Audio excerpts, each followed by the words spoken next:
zangu. Haleluya. Moja ya tatizo kubwa ndani ya kanisa, watoto wa Mungu wengi huwa wanakimbilia kwenye kutumika, kwenye kufanya kazi kabla ya kuanza kutengeneza mahusiano na huyo Mungu aliyewaita au wanayesema wanataka kumtumikia. Kinachoanza kwanza ni mahusiano kati yako wewe na Mungu kabla ya kazi. Huu ni msingi mkubwa sana utakao kutofautisha na wengine wote. Kabla ya kukimbilia kazini, kabla ya kukimbilia vipawa, kabla ya kukimbilia karama, kwanza Mungu anataka yaanze mahusiano thabiti kati yako wewe na yeye. Na huwezi kuwa na mahusiano mazuri na mtu kama hujamjua sawa sawa. Na mtukuza Mungu kwa ajili ya mtumishi aliyetangulia kabla ya Pastor Lilian, kwa sababu amesisitiza sana kwenye hilo eneo. Kuna siri kubwa kwenye kumjua huyu Yesu. Petro kwenye ile Mathayo sura ya 16, wakati Yesu anauliza, na ninyi mnasema mimi ni nani? Hawakupata ufunuo wote.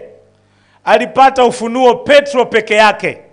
Na response ya Yesu haikuwa kuwajibu wote. Alimwambia, na mimi nakuambia wewe ndiwe Petro. Hakuongea na wote pale. Aliongea na yule aliyepata ufunuo juu ya Yesu Kristo ni nani. Yule aliyeweza kumfunua mwana wa Mungu, yeye huyo ndio hii message ilikuwa addressed kwake. Sijui kama ameipata. Akamwambia, heri wewe Petro. Alisema heri nyinyi kanisa? Alisema heri nyinyi wa Kristo? Hapana. Alimwambia heri wewe Petro, Simon Bayona, kwa kuwa mwili na damu havikukufunulia. Kuna shida kwenye mwili.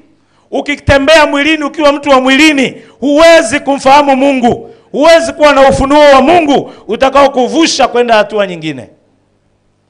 Petro anasifiwa kwa sababu alipata ufunuo juu ya Yesu Kristo mwana wa Mungu. Mimi nilipoanza safari ya kuokoka, kitu cha kwanza kinachonitofautisha na wengine wengi kwenye mwanzo wao, mimi nilikusudia kwa dhati moyoni mwangu kwamba nataka kumfahamu Yesu. Nilisema nataka nikutane naye, nataka nimfahamu, lazima nimsikie, lazima nimjue. Na hichi kilianza kuleta adventure kwenye maisha yangu na safari yangu ya mbinguni na ya utumishi. Kwa hiyo mimi ni moja ya watu ambao kama ningetakiwa nieleze shuhuda, hata tungeanza mwanzo wa litiliti mpaka siku ya mwisho niwe naongea masaa 24 siwezi maliza. Kwa sababu I have testimonies every day. Na nitajaribu kuchagua chache za kusema, kuambia na kuwaonesha kwamba sisemi ambacho sijawahi kuishi. Amen? Lakini kwa sababu mko live kuna mambo sitasema. Ingawa nilitamani niwafungukie. Lakini kwa sababu ya faida ya wengine wanaosikiza huko, acha mengine nisitayasema. Lakini I tell you, Mungu amefanya mambo makubwa ya ajabu ya kutisha kwenye maisha yangu. Lakini all the time mambo makubwa yanatendeka kwenye maisha yangu, nilikuwa na sifa hizi kubwa mbili. Moja, nilikuwa nimejaa Roho Mtakatifu. Mbili, nilikuwa naongozwa na Roho Mtakatifu. Precisely leadership and guidance of the Holy Spirit. Those are my key secrets. Sio kwamba nina ubora wa kimwili kuliko wengine ambao niliwa outperform kwenye mambo mbalimbali ambao nitakuonyesha. Hallelujah. Nina testimony nyingi kuanzia darasani, kwenye maisha, kwenye uchumi, kwenye kazi, kwenye siasa. I have a lot of testimony everywhere.